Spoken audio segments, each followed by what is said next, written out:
అందరికీ. నా పేరు ప్రజ్వల, మా అక్క పేరు ప్రవీణ, మా బావ పేరు సుధాకర్. ఇద్దరు పాస్టర్మా. నేను నల్గొండ నుంచి ఇక్కడికి వచ్చాను అనమాట. నాకు ఎప్పుడు అంటే మా నాన్నగారు చెప్పారు, ఎక్కడ అంటే గాజుల రామారం నుంచి పాస్టర్ గారు హీలింగ్ పవర్ ఉందమ్మా అని చెప్తే మా అక్క ఇంతకుముందు చేయించుకుందట. నాకు తెలియదు ఆ విషయం. తర్వాత మళ్ళీ ఒకసారి ఫోన్ చేస్తే అక్క ఇట్లా చేయించుకుంది, అక్కకి మంచిగా అయింది, నువ్వు కూడా చేయించుకో అన్నట్టు చెప్పారు.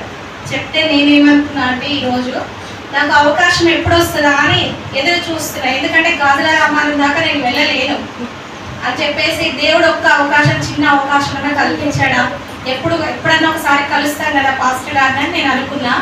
కానీ దేవుడు మాత్రం నాకు ఈరోజు ఈ అవకాశాన్ని ఇవ్వడము మహా గొప్ప భాగ్యంగా నేను అనుకుంటున్నా. ఎందుకంటే ఈ అవకాశం ఎవరికి రాదు మనకు.